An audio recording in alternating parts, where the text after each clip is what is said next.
তাল গাছ এক পায়ে দাঁড়িয়ে সব গাছ ছাড়িয়ে উঁকি মারে আকাশে। পিছনে যেটা দেখতেছেন তাল গাছের গোড়ায় বসে একটু রেস্ট নিচ্ছিলাম, বিশ্রাম নিচ্ছিলাম। প্রচন্ড রোদ আজকে। আমার সাইটে আছি আমি, সাইটটা একটু দেখাও। সাইডে কাজ চলতেছে।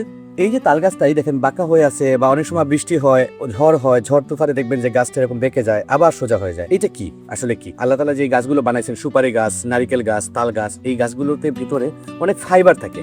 অর্থাৎ এটার ভিতরে একটা ডাক্টিলিটি, আমি আপনাদের ভাষায় বলতে চাই আসলে নমনীয়তা। অর্থাৎ একটা কিছু বেঁকে যায় আবার জায়গায় চলে আসে, সোজা হয়ে যায়। এটাকে আমরা বলি নমনীয়তা, ইংরেজিতে আমরা বা ইঞ্জিনিয়ারিং টার্মসে আমরা বলি ডাক্টিলিটি। আর আরেকটা বিষয় থাকে যেটা হলো ব্রিটলনেস বলা যায়, অর্থাৎ এটা ভঙ্গুরতা বা শক্ত। এই যে ব্রিটলনেস এবং ডাক্টিলিটি, এই বিষয় দুটো একটু শেয়ার করবো ছোট্ট করে আপনাদের বোঝার সুবিধার্থে, সাধারণের জন্য।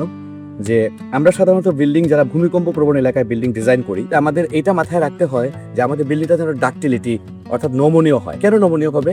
যদি ভূমিকম্পের সময় কম্পন হয়, বিল্ডিংটা যদি এভাবে বেঁকে যায় বা একটু শেক করে, একটা নির্দিষ্ট সময় পরে আবার জায়গায় থাকে, কোনো ফাটল না দেখা দেয়। আবার যদি কখনো ফাটল দেখাও দেয়, যাতে অন্ততপক্ষে আমরা জানতে পারি যে হ্যাঁ বিল্ডিংটা কলাপস করবে, আমরা সময় পাই বিল্ডিং থেকে বের হওয়ার, জানমালের নিরাপত্তা হয়। তো এর জন্য আমরা ডাক্টিলিটি ফেইলিওর বা নমনীয়তা ফেইলিওরটাকে আমরা অ্যাকসেপ্ট করি ভূমিকম্প প্রবণ এলাকা বা যে কোনো জায়গায়। এখন ব্রিটলনেসটা কি? আপনি এই যেমন এই যে ধর্মটা, এই যে বেঁকে যাওয়া এবং সোজা হওয়ার যে ধর্ম, এটা মেইনলি আর নির্ভর করে রোডের উপর। তো এই রোডটা আমরা এখন ইদানিং প্রযুক্তির উন্নতির কারণে প্রচুর কার্বন বাড়াচ্ছি রোডের মধ্যে, কার্বন বাড়াচ্ছি, অনেক কঠিন উপাদান দিচ্ছি, কেমিক্যাল কিছু ব্যাপার আছে আমি যেগুলো এখন বলতে চাচ্ছি না। এই বিষয়গুলো মানে কার্বনের পরিমাণ বাড়াইতে বাড়াইতে আমরা রোডটাকে হার্ড করতেছি, আর যত এটা হার্ড হচ্ছে তত এটা ভঙ্গুর হচ্ছে।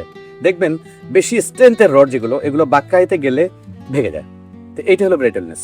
আর নমনীয় রড যেগুলা গ্রেড কম, কিন্তু এটা নমনীয়, কার্বনের পরিমাণ কম কিন্তু এটা নমনীয়, মানে দেখা যাবে রডটা বাঁকাইলে এটা ভাঙবে না, মানে বেশি বাঁকানো যাবে। এর জন্য আমি হঠাৎ করে তাল গাছের নিচে বসে এই চিন্তাটা আসলো। একটা ব্যাপার বলি, গ্লাস দেখছেন তো, যেমন উইন্ডোর গ্লাস বা নর্মাল যে গ্লাসগুলো, আমরা যদি হাতুড়ি একটা বাড়ি মারি পুরা হয়ে ভেঙে যাবে। এটা হলো ব্রাইটলনেস, একটা উদাহরণ দিতে পারি। আবার এই গ্লাসটাকে আবার টেম্পার্ড করে স্পেশাল প্রযুক্তিতে যদি বানানো হয়, তখন কিছু কিছু গ্লাস দেখবেন, যেমন গাড়ির ফ্রন্ট গ্লাস এরকম থাকে যে বাড়ি দিলে পরে গ্লাসটা বেঁকে যায়, ফেটে যায়, কিন্তু ঝুরঝুর করে পড়ে যায় না। মানে এই ধরনের কিছু গ্লাস আছে যেগুলো টেম্পার্ড করা থাকে, যেগুলো হাতুড়ির আঘাতে বা আঘাত করলে এটা একটু বেঁকে যায়, ভাঙতে একটু সময় লাগে। আমরা সাধারণত বিল্ডিং এর ক্ষেত্রে আমরা আশা করি যে আমাদের বিল্ডিংটা যেন ঝুরঝুর করে পড়ে না যায়, অর্থাৎ ব্রাইটল ফেইলিওর না হয়, ভঙ্গুর ভাবে গুঁড়ো গুঁড়ো হয়ে ভেঙে না যায়, হঠাৎ করে বিনা কোনো জানান না দিয়ে, বিনা নোটিশের জন্য ভেঙে না পড়ে ডাক্টিলিটি ফেইলিওর হয়, অর্থাৎ নমনীয় ফেইলিওর হয়। অর্থাৎ তাল গাছ যেটা বাতাসে কাত হয়ে যাচ্ছে আবার সোজা হয়ে যাচ্ছে, এরকম ধর্ম যেন আমাদের বিল্ডিং এ হয়, এটাই ডাক্টিলিটি। আর এটাই রডের ধর্ম হওয়া উচিত, বিশেষ করে আমাদের সিলেটে আমরা যে ভূমিকম্প প্রবণ এলাকায় কাজ করি, ডিজাইন করি, সেক্ষেত্রে। আমার স্পিচটা একটু লম্বা হয়ে গেল, আসলে আমি বুঝাতে পারছি কিনা আমি জানি না। যদি এরপর কোনো কোয়ারি থাকে আপনারা কমেন্ট করবেন, আর যদি ইউটিউবে দেখে থাকেন সাবস্ক্রাইব করুন, আর ফেসবুক পেজে দেখে থাকলে ফলো করুন। থ্যাংক ইউ ভিউয়ার্স, আসসালামু আলাইকুম। Momota Associates. It's time to create history.